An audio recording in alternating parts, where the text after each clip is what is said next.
भक्तगणों, सोमवार का दिन भगवान शिव को समर्पित है।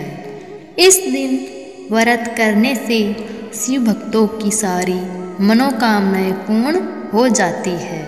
लेकिन व्रती को सोमवार का फल तभी मिलता है जब वह सोमवार व्रत कथा को सुनता या पढ़ता है। सोमवार व्रत भगवान शिव को प्रसन्न करने के लिए रखा जाता है। इस व्रत को करने से शिव भक्तों की सारी मनोकामनाएं पूर्ण हो जाती है। लेकिन व्रती को सोमवार व्रत का फल तभी मिलता है जब वह सोमवार व्रत कथा को सुनता है। इस कथा के बिना सोमवार का व्रत अपूर्ण माना जाता है। ये कथा इस प्रकार है। दोस्तों, कथा सुनने से पहले अगर आप भोलेनाथ के सच्चे भक्त हैं तो वीडियो को लाइक और कमेंट में ओम नमः शिवाय जरूर लिखें। और अगर आप भोलेनाथ से प्यार करते हैं तो हमारे चैनल को सब्सक्राइब कर लें। सोमवार व्रत कथा। एक समय की बात है। किसी नगर में एक धनी व्यापारी रहता था। इतना सब कुछ होने पर भी वह व्यापारी अंतर्मन से बहुत दुखी था, क्योंकि उस व्यापारी का कोई पुत्र नहीं था। दिन रात उसे यही चिंता सताती थी। पुत्र पाने की इच्छा से वह व्यापारी प्रति सोमवार भगवान शिव की व्रत पूजा किया करता था। सायकाल वो व्यापारी शिव मंदिर में जाकर भगवान शिव के सामने घी का दीपक जलाया करता था। उस व्यापारी की भक्ति देखकर एक दिन माँ पार्वती ने भगवान शिव से कहा, हे प्राणनाथ, ये व्यापारी आपका सच्चा भक्त है। कितने दिनों से ये सोमवार का व्रत और पूजा नियमित रूप से कर रहा है। भगवान, आप इस व्यापारी की मनोकामनाएं अवश्य पूर्ण करें। पार्वती का इतना आग्रह देखकर भगवान शिव ने कहा, तुम्हारे आग्रह पर मैं इस व्यापारी को पुत्र प्राप्ति का वरदान देता हूँ, लेकिन इसका पुत्र 16 वर्ष से अधिक जीवित नहीं रहेगा। उसी रात भगवान शिव ने स्वप्न में उस व्यापारी को दर्शन देकर उसे पुत्र प्राप्ति का वरदान दिया और उसके पुत्र के 16 वर्ष तक जीवित रहने की बात बताई। भगवान के वरदान से व्यापारी को खुशी तो हुई, लेकिन पुत्र की अल्प आयु की चिंता ने उस खुशी को नष्ट कर दिया। व्यापारी पहले की तरह सोमवार का विधिवत व्रत करता रहा। कुछ महीने पश्चात उसके घर में अति सुंदर पुत्र उत्पन्न हुआ। इससे व्यापारी के घर में खुशियां भर गई। बहुत धूमधाम से पुत्र जन्म का समारोह मनाया गया। व्यापारी को पुत्र जन्म की अधिक खुशी नहीं हुई, क्योंकि उसे पुत्र की अल्प आयु के रहस्य का पता था। ये रहस्य घर में किसी को नहीं मालूम था। विद्वान ब्राह्मणों ने उस पुत्र का नाम अमर रखा। जब अमर 12 वर्ष का हुआ तो शिक्षा के लिए उसे वाराणसी भेजने का निश्चय हुआ। व्यापारी ने अमर के मामा दीपचंद को बुलाया और कहा कि अमर को शिक्षा प्राप्त करने के लिए वाराणसी छोड़ आओ। अमर अपने मामा के साथ शिक्षा प्राप्त करने के लिए चल दिया। रास्ते में जहाँ भी अमर और दीपचंद रात्रि विश्राम के लिए ठहरते, वहीं यज्ञ करते और ब्राह्मणों को भोजन कराते थे। लंबी यात्रा के बाद अमर और दीपचंद एक नगर में पहुँचे।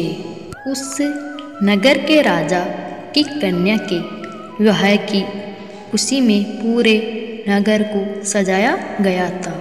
निश्चित समय पर बारात आ गई, लेकिन वर का पिता अपने बेटे के एक आंख से काने होने के कारण बहुत चिंतित था। उसे इस बात का भय सता रहा था कि राजा को इस बात का पता चलने पर कहीं वह विवाह से इनकार न कर दे, इससे उसकी बदनामी होगी। वर के पिता ने अमर को देखा तो उसके मस्तिष्क में एक विचार आया। उसने सोचा, क्यों न इस लड़के को दूल्हा बनाकर राजकुमारी से विवाह करा दूं। विवाह के बाद इसको धन देकर विदा कर दूंगा और राजकुमारी को अपने नगर में ले जाऊंगा। वर के पिता ने इसी संबंध में अमर और दीपचंद से बात की। दीपचंद ने धन मिलने के लालच में वर के पिता की बात स्वीकार कर ली। अमर को दूल्हे के वस्त्र पहनाकर राजकुमारी चंद्रिका से विवाह करा दिया गया। राजा ने बहुत सा धन देकर राजकुमारी को विदा किया। अमर जब लौट रहा था तो सच छिपा नहीं पाया और उसने राजकुमारी की ओढ़नी पर लिख दिया, राजकुमारी चंद्रिका, तुम्हारा विवाह तो मेरे साथ हुआ है। मैं तो वाराणसी में शिक्षा प्राप्त करने जा रहा हूँ। अब तुम्हें जिस नवयुवक की पत्नी बनना पड़ेगा वह कान्हा है। जब राजकुमारी ने अपनी ओढ़नी पर लिखा हुआ पढ़ा तो उसने काने लड़के के साथ जाने से इनकार कर दिया। राजा ने सब बातें जानकर राजकुमारी को महल में रख लिया। उधर अमर अपने मामा दीपचंद के साथ वाराणसी पहुंच गया। अमर ने गुरुकुल में पढ़ना शुरू कर दिया। जब अमर की आयु 16 वर्ष पूरी हुई तो उसने एक यज्ञ किया। यज्ञ की समाप्ति पर ब्राह्मणों को भोजन कराया और खूब अन्न वस्त्र दान किए। रात को अमर अपने शयन कक्ष में सो गया। शिव के वरदान के अनुसार शयनावस्था में ही अमर के प्राण फकेरू उड़ गए। सूर्योदय पर मामा अमर को मरत देखकर रोने पीटने लगा। आसपास के लोग भी एकत्र होकर दुख प्रकट करने लगे। मामा के रोने विलाप करने स्वर समीप में गुजरते हुए भगवान शिव और माता पार्वती ने भी सुने। पार्वती जी ने भगवान से कहा, प्राणनाथ, मुझसे इसके रोने के स्वर सहन नहीं हो रहे। आप इस व्यक्ति के कष्ट अवश्य दूर करें। भगवान शिव ने पार्वती जी के साथ अदृश्य रूप में समीप जाकर अमर को देखा तो पार्वती जी से बोले, पार्वती, ये तो उसी व्यापारी का पुत्र है। मैंने इसे 16 वर्ष की आयु का वरदान दिया था। इसकी आयु तो पूरी हो गई। पार्वती जी ने फिर भगवान शिव से निवेदन किया है, हे प्राणनाथ, आप इस लड़के को जीवित करें, नहीं तो इसके माता पिता पुत्र की मृत्यु के कारण रो रो कर अपने प्राण त्याग देंगे। इस लड़के का पिता तो आपका परम भक्त है। वर्षों से सोमवार का व्रत करते हुए आपको भोग लगा रहा है। पार्वती जी के आग्रह करने पर भगवान शिव ने उस लड़के को जीवित होने का वरदान दिया और कुछ ही पल में वह जीवित होकर उठ बैठा। शिक्षा समाप्त करके अमर मामा के साथ अपने नगर की ओर चल दिया। दोनों चलते हुए उसी नगर में पहुँचे जहाँ अमर का विवाह हुआ था। उस नगर में भी अमर ने यज्ञ का आयोजन किया। समीप से गुजरते हुए नगर के राजा ने यज्ञ का आयोजन देखा। राजा ने अमर को तुरंत पहचान लिया।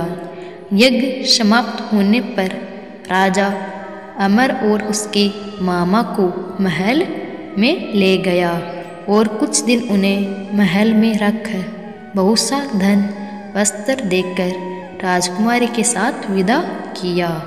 रास्ते में सुरक्षा के लिए राजा ने बहुत से सैनिकों को भी साथ भेजा। दीपचंद ने नगर में पहुंचते ही एक दूत को घर भेजकर अपने आगमन की सूचना भेजी। अपने बेटे अमर के जीवित वापस लौटने की सूचना से व्यापारी बहुत प्रसन्न हुआ। व्यापारी ने अपनी पत्नी के साथ स्वयं को एक कमरे में बंद कर रखा था। भूखे प्यासे रहकर व्यापारी और उसकी पत्नी बेटे की प्रतीक्षा कर रहे थे। उन्होंने प्रतिज्ञा ले रखी थी कि यदि उन्हें अपने बेटे की मृत्यु का समाचार मिला तो दोनों अपने प्राण त्याग देंगे। व्यापारी अपनी पत्नी और मित्रों के साथ नगर के द्वार पर पहुंचा।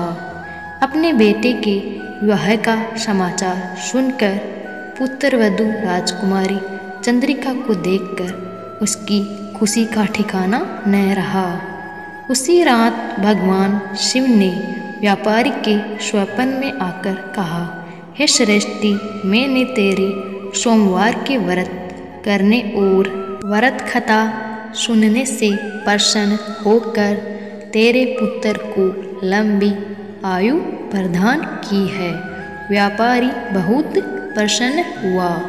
सोमवार का व्रत करने से व्यापारी के घर में खुशियाँ लौट आई। शास्त्रों में लिखा है कि जो स्त्री पुरुष सोमवार का विधिवत व्रत करते हैं और व्रतकर्ता सुनते हैं, उसकी सभी इच्छाएं पूरी होती है।